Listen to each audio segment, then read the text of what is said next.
Seorang perawat dari suku asli Amazon menjadi salah satu yang pertama divaksinasi di Brazil. Vaksin yang digunakan berasal dari perusahaan Tiongkok Sinovac.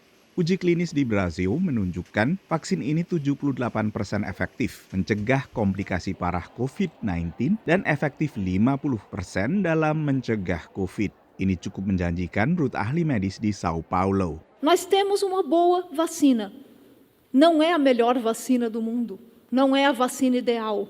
É uma boa vacina. Hasil tes di negara lain tidak konsisten. Data awal di Turki menunjukkan vaksin Sinovac efektif 91%. Tapi di Indonesia hasilnya 65%. Sinovac sendiri tak pernah menerbitkan hasil uji klinisnya, sehingga membuat skeptis dan cemas banyak analis di Amerika Serikat. There's an old saying in clinical research, in God we trust, all others must provide data. And we would certainly like to see the data.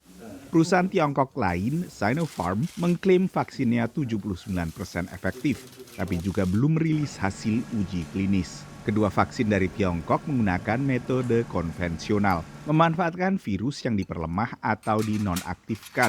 Vaksin flu dan rabies diperoleh lewat metode sama, tapi metode seperti ini belum tentu aman bagi manusia, menurut Schaffner.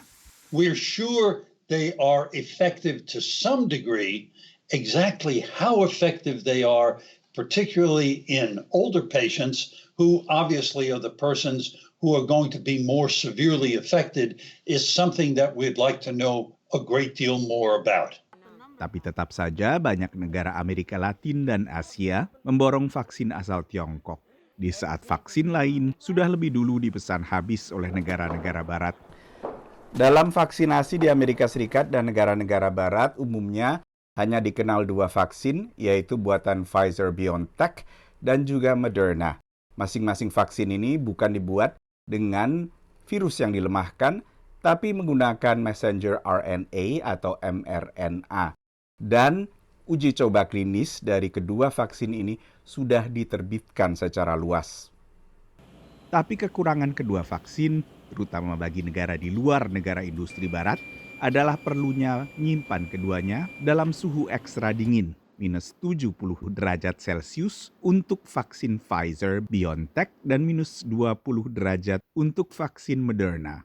They're not the ideal vaccine, and particularly, for many low and middle income countries. Sebaliknya, vaksin buatan Tiongkok bisa disimpan dalam kulkas biasa. Begitu juga vaksin Sputnik V buatan Rusia. Tapi seperti pengembang vaksin-vaksin buatan Tiongkok, pengembang vaksin Rusia ini juga menuai kritik karena mendistribusikan vaksin tanpa menerbitkan dulu hasil uji coba klinisnya. Tapi sebuah penelitian baru-baru ini di jurnal medis The Lancet menunjukkan efektivitas Sputnik ternyata mencapai sekitar 91%, yang berarti kurang lebih setara dengan vaksin andalan barat Moderna dan Pfizer. This is what we wanted to see. This is very encouraging, I think, data and really good for the world to have another vaccine. Ini kabar baik bagi negara seperti Argentina, Iran hingga Hungaria yang melakukan vaksinasi dengan Sputnik V. Sputnik V juga menggunakan virus diperlemah, lebih mirip dengan vaksin yang dikembangkan University of Oxford dan AstraZeneca di Inggris. Dari Washington DC, Nova Purwadi, VOA.